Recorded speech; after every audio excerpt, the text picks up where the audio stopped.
Assalamualaikum warahmatullahi wabarakatuh. Alhamdulillahirabbil alamin wassalatu wassalamu ala asrafil anbiya'i wal mursalin wa ala alihi washabbihi ajmain. Qala Allahu fil Qur'anil Karim, a'udzu billahi minasyaitonir rajim. Bismillahirrahmanirrahim. Ya ayyuhan nasu kulu mimma fil ardi halalan thayyiba wa la tattabi'u khutuwatis syaitan innahu lakum aduwwum mubin. Shadaqallahul azim. Perkenalkan, saya Noni Putri Dewi, penyuluh agama Islam fungsional Kecamatan 10 Koto Singkarak. Kali ini kita akan melihat bagaimana Islam memerintahkan kita untuk memperhatikan makanan kita. Dalam banyak ayat di dalam Al-Quran, Allah memerintahkan agar kita memperhatikan makanan kita, memperhatikan kehalalannya, memperhatikan kethayyibannya. Dalam surah Abasa ayat 24, Allah berfirman, a'udzubillahi minasyaitonirrajim, bismillahirrahmanirrahim.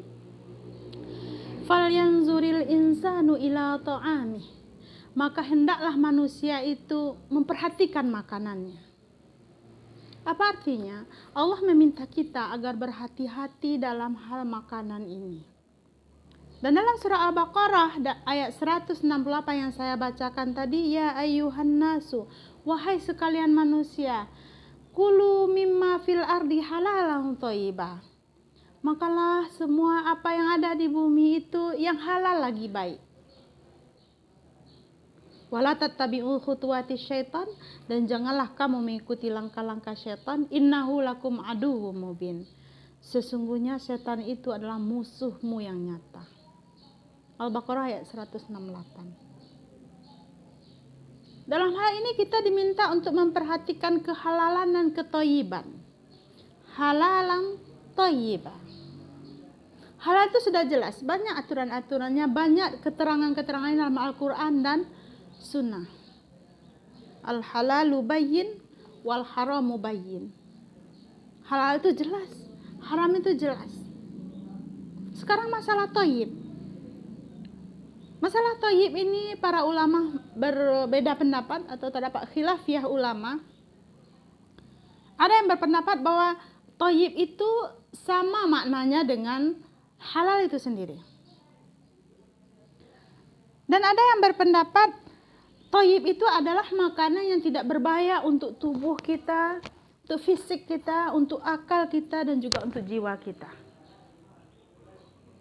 Dan ada pendapat ketiga, makanan yang thayyib itu adalah enak dan layak dimakan. Nah, dalam hal ini tentu kita merujuk kepada ahlinya. Kalau untuk thayyib ini, BPOM sudah menentukan membuatkan 5 kunci keamanan pangan untuk kita, agar pangan itu tidak merusak diri kita, tidak merusak akal kita, tidak merusak jiwa kita, dan layak untuk dikonsumsi. Maka ada 5 kunci keamanan pangan yang sudah dicetuskan oleh Balai Besar POM. Apa itu yang 5 kunci keamanan pangan? Yang pertama, jagalah kebersihan. Itu yang pertama. Mengapa? Ini adalah dari segi kesehatan, tinjauan ada untuk mengurangi berkembangnya mikroba yang akan mengkontaminasi makanan kita sehingga menjadi rusak, sehingga akhirnya tidak baik untuk kesehatan tubuh kita. Dalam kunci pertama ini kita mesti mencuci tangan, peralatan-peralatan memasak, bahan pangan juga dijaga kebersihannya, kemudian area dapur dan area meja makan itu dijaga kebersihan. Itu kunci pertama. Kunci kedua, BPOM menjelaskan bahwa kita harus memisahkan antara pangan mentah dengan pangan matang. Pisahkan pangan mentah seperti daging sapi, daging unggas, telur dengan pangan matang. Kemudian juga gunakan peralatan terpisah seperti pisau. Apabila kita mau memotong daging, setelah memotong daging mentah, lalu nanti kita memotong daging matang seperti daging sop, itu dipisahkan alatnya. Atau dicuci dulu bersih dengan air mengalir, dicuci dengan sabun, lalu dikeringkan, baru boleh dipakai lagi untuk pangan yang masak. Itu kunci kedua. Pisahkan pangan mentah dengan pangan matang. Mengapa? Karena cairan yang berasal dari pangan mentah itu mengandung mikroba-mikroba, bakteri-bakteri yang dikhawatirkan akan tercampur kepada pangan matang. Itu harus dicegah tercampurnya itu, maka harus dipisah. Yang ketiga, bahan pangan yang akan kita konsumsi harus dimasak sampai matang.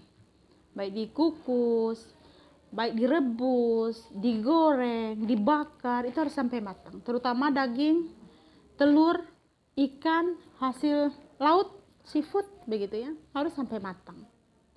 Karena protein itu baru akan berhenti perkembangannya atau mati di atas suhu 70 derajat Celcius. Itu baru akan dapat membunuh kuman. Jangan pernah memasak di bawah suhu 70 derajat Celcius atau sampai mendidih, sampai matang, sampai ke dalamnya. Itu kunci yang ketiga. Kunci yang keempat, jagalah pangan pada suhu aman. Jadi pada suhu 4 derajat Celcius sampai 60 derajat Celcius itu adalah suhu yang berbahaya untuk perkembangan mikroba. Maka ketika kita mungkin membeli daging, membeli ayam, mungkin pasar dekat dari kita lalu taruh di kantor, tidak di dalam freezer, itu berbahaya. Karena mikroba, bakteri itu akan berkembang dengan cepat, nanti akan merusak bahan pangan kita, akan berbahaya untuk diri kita. Hati-hati. Ketika kita membeli daging segar, kalau belum akan diolah, segera masukkan ke freezer. Dinginkan. Mengapa? Kuman dapat berkembang biak dengan cepat pada suhu ruang. Dengan menjaga suhu di bawah 5 derajat Celcius atau di atas 60 derajat Celcius, pertumbuhan kuman lebih lambat atau terhenti. Beberapa kuman berbahaya dapat tumbuh pada suhu 5 derajat Celcius. Harus di bawah 5 derajat Celcius baru aman. Itu kunci yang keempat. Yang kelima, gunakan air dan bahan baku yang aman. Air harus jernih, bersih, mengalir, tidak berbau, itu air yang aman. Kemudian bahan baku juga aman, segar.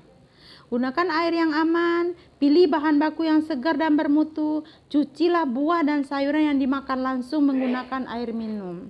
Jadi kalau ada lalapan, makanan yang langsung dimakan, disajikan, tidak dimasak terlebih dahulu, misalnya membuat anyang, membuat pecel, ada kol mentah, ada timun mentah, ada itu dicuci dulu, bersih, kemudian dibilas dengan air matang.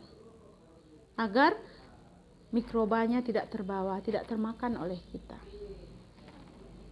Mengapa? Bahan baku termasuk air dan es dapat terkontaminasi oleh kuman dan bahan kimia berbahaya. Racun dapat terbentuk dari pangan yang rusak dan berjamur. Oleh karena itu, memilih bahan baku dan memberikan perlakuan sederhana seperti mencuci dan mengupas kulit buah atau sayur dapat mengurangi resiko. Mungkin itu, semoga bermanfaat untuk kita dan keluarga. Al-haqqu min rabbik fala takunanna minal mumtarin. Assalamualaikum warahmatullahi wabarakatuh.